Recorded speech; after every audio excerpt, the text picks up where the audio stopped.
ఆయన రాకడ ఎప్పుడో మనకు తెలియదు. మనలో ఉన్న ఈ జీవము, ఈ ప్రాణము మన శరీరాన్ని నుండి ఎప్పుడు వెడలిపోతుందో కూడా మనకు తెలియదు.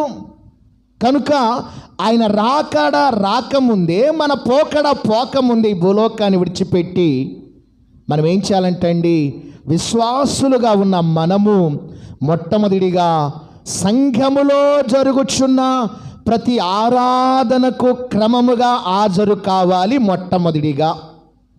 రెండవదిగా సంఘములో జరుగుచున్న ఏమండి ప్రతి నెల కావచ్చు, ప్రతి వారము కావచ్చు, క్రమముగా రొట్టెను మనము విరవాలట. దేవునికే మహిమ కలుగునుగాక. హల్లెలూయా. ఎప్పటి వరకు ప్రభు బల్లారాధనలో మనము చెయ్యి పెట్టి ఆయన రొట్టెను మనము విరవాలి, ఆయన రక్తమును మనం ఎప్పుడు త్రాగాలంటే క్రమముగా చేయాలట. దేవునికి